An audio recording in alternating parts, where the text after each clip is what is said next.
Well, hello again. Thank you for being with us. We appreciate you taking the time to study some more in God's Word with us.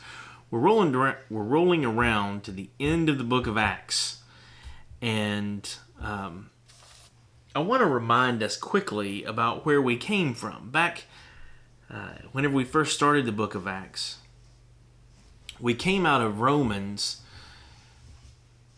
that shows us the power of God's Word.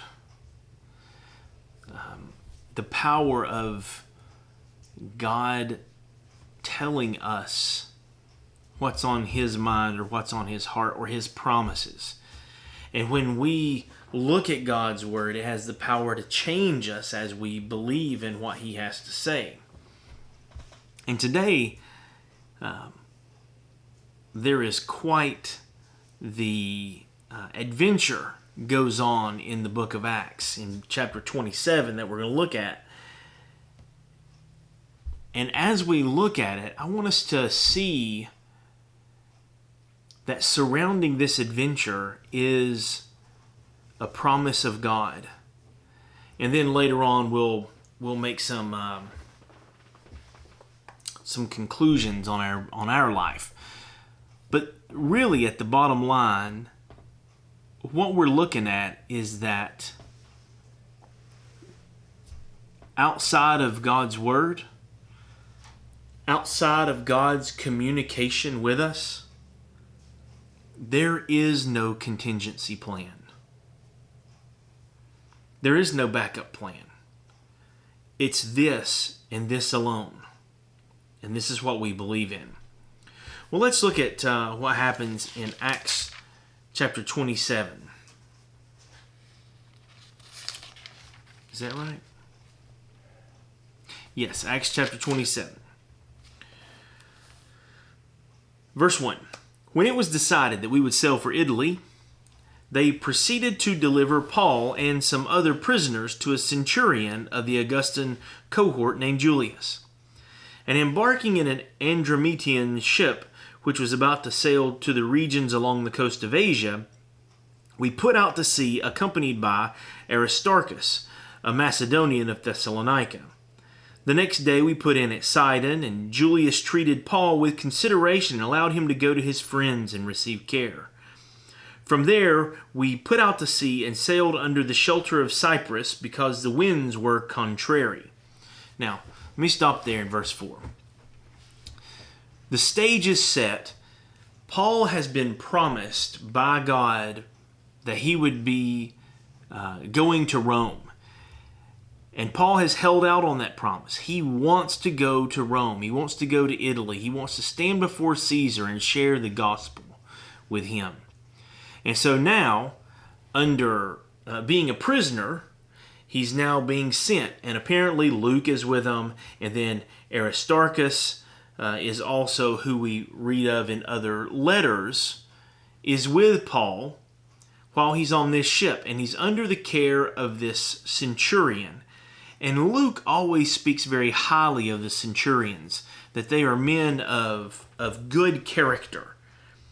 And whenever they hit Sidonia, they're going up from Caesarea up to Sidon. They drop off there, and the centurion allows Paul to see some fellow believers that are there to give him some comfort and that he could give them some words of encouragement.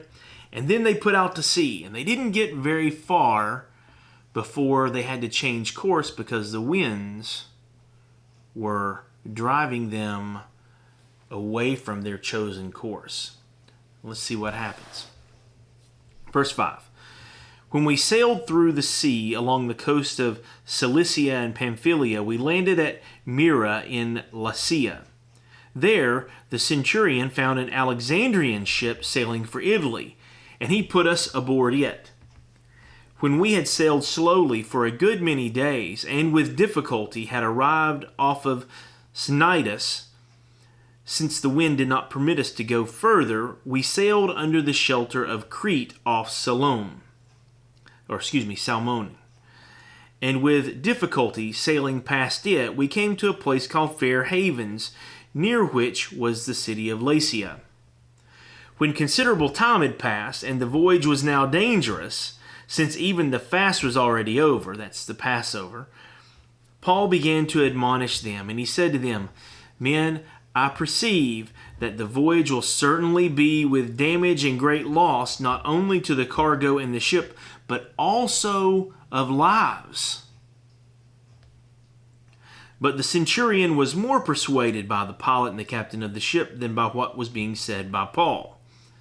Because the harbor was not sustainable for wintering, the majority reached a decision to put out to the sea from there, if somehow they could reach Phoenix, a harbor of Crete, facing southwest and northwest, and spend the winter there.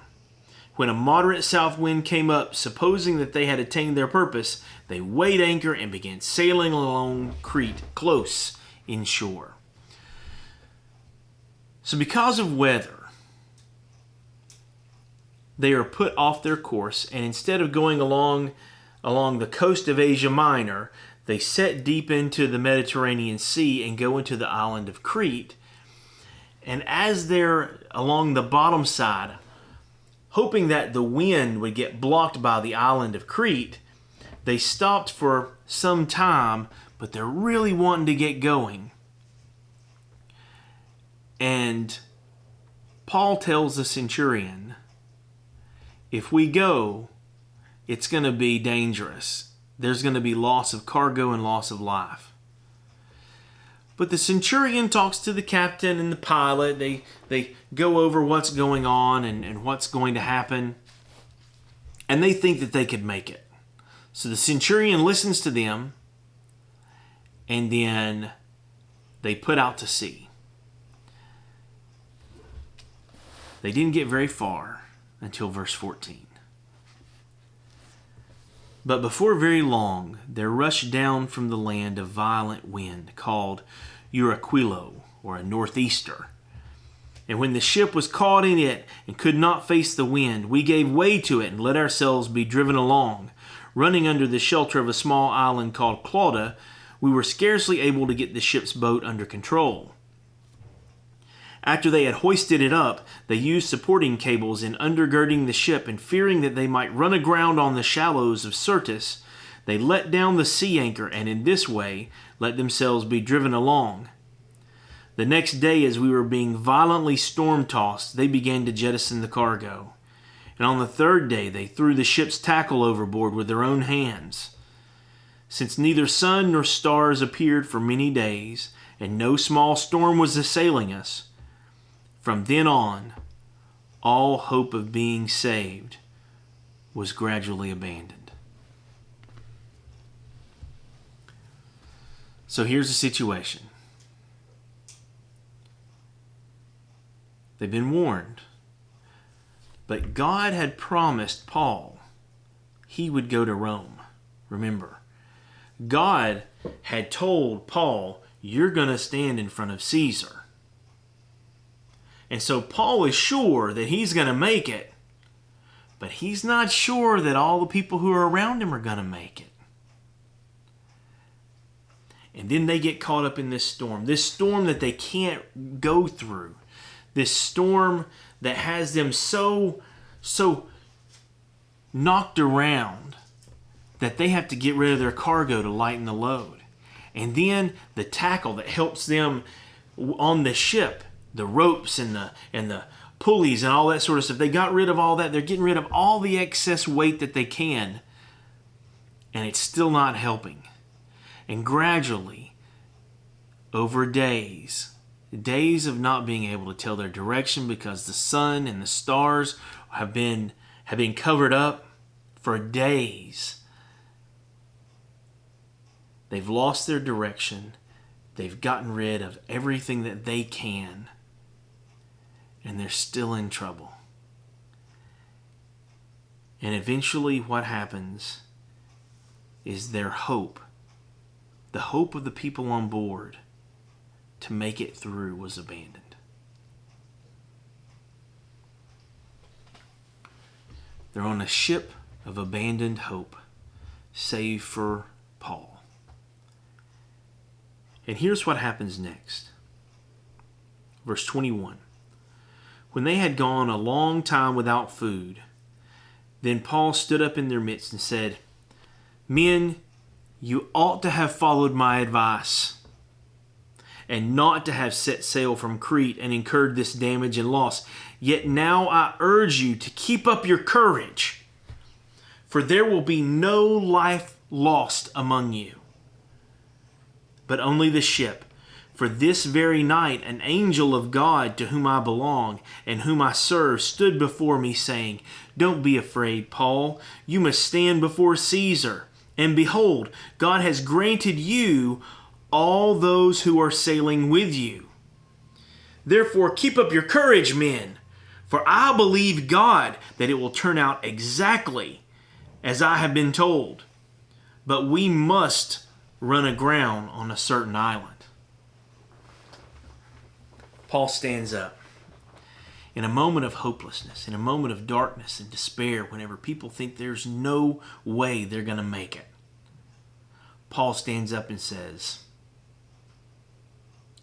We're here because of your choice. You chose to come this way, and what you're seeing is the cost.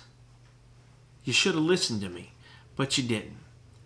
However, my God sent an angel to tell me that He's going to keep His promise to get me to Rome. But He has granted me something else. He's granted me your lives. He's going to save you too. So you need to take courage. What my God promised me, He will do. You should have listened, but you didn't. But even though you didn't listen, and we're in this hopeless situation, it might seem, your lives are given to me by my God. And He says you're going to be saved. However, we're going to lose this ship. Get ready. We're going to lose this ship. This ship that we've been relying on to get us across these waters is going to be gone. And we're going to have to be shipwrecked on a certain island.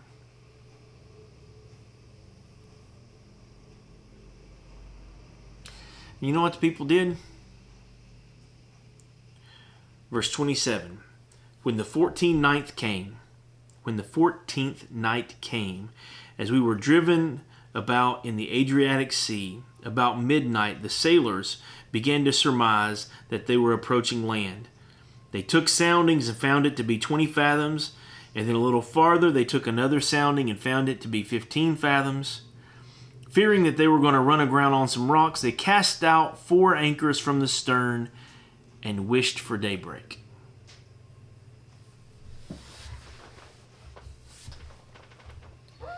Paul told them, you're all going to be saved, but we're going to lose the ship, and we're going to have to run aground. He told them what was going to happen. And in this desperation, knowing that it's the middle of the night and the ground is coming up, it's getting shallower, we're getting closer to land, we're being shoved inland. They cast out the sea anchors and wished for daybreak. That's the best they could do. You throw out the anchors and pray for dawn.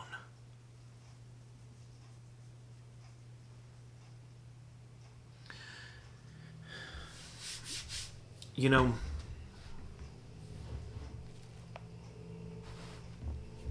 there are some things that we're not assured of in this life. We have been going through some difficult times, and it seems like, I don't know, it seems to me it's kind of frustrating that, you know, the COVID situation has taken a turn. It seems like more people are getting sick. It seems like there's frustration. It seems like there's maybe fear.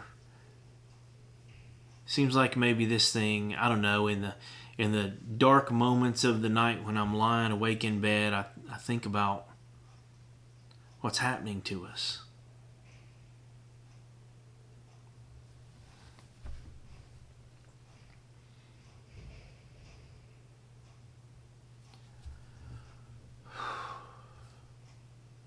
What's happening to us? I think in some circumstances we've forgotten who we are. Fear and distrust and and to be honest, I've even thought, wow, in these unprecedented times, I wonder if this is the end. And of course, we don't know that stuff for sure.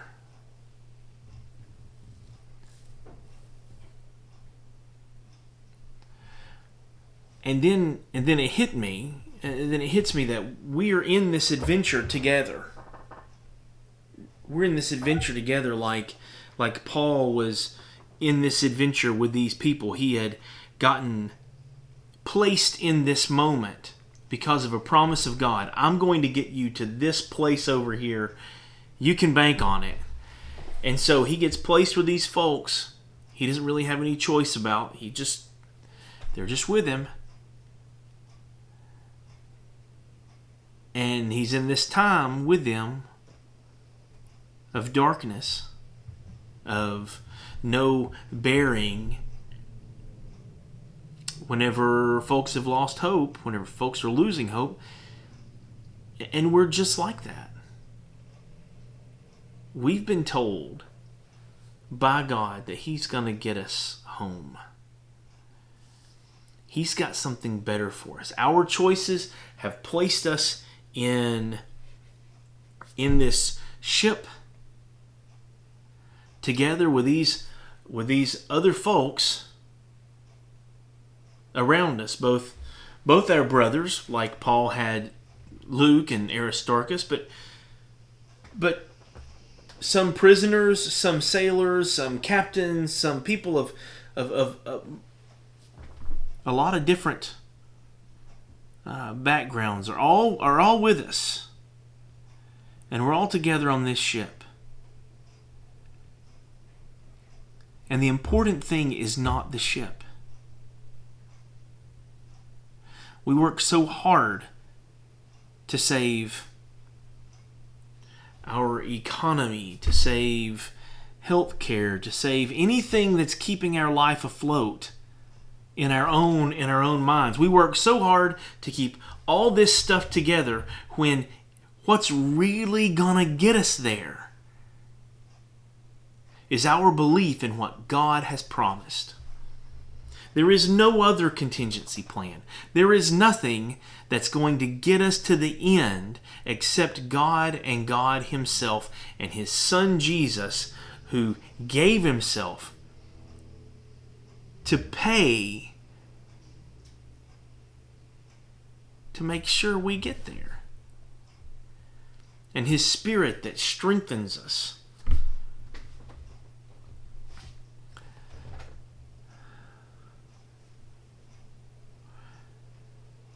But in a hopeless situation, sometimes the people around us, all they think of doing is throwing out the anchor and praying for dawn. Maybe things will get better if we just keep the ship off the rocks a little bit longer.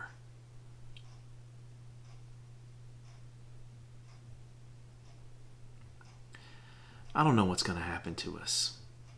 Like in our society, we've had wars, we've had famine, we've had sicknesses, we've had loss, we've had national disasters, tsunamis, earthquakes, tornadoes. All of those things are always going on around us. Always. Since the beginning of time, there's always been those things.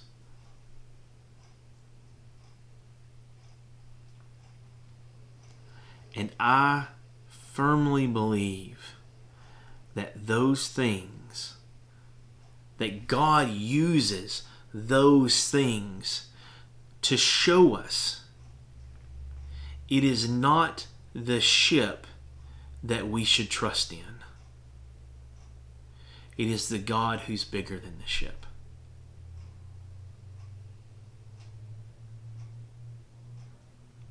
And so whatever you perceive is going on right now in your life, my encouragement to you is to be strong in the Lord and in the power of His might so that you can stand in the evil day. Regardless of what happens, God's promises are true, and He's going to keep with them. And there is no other thing we trust in that's going to make it through, that's going to get us through it, than Him and Him alone. So take care of yourself. Love others, and trust in God. Be encouraged. Have a great day.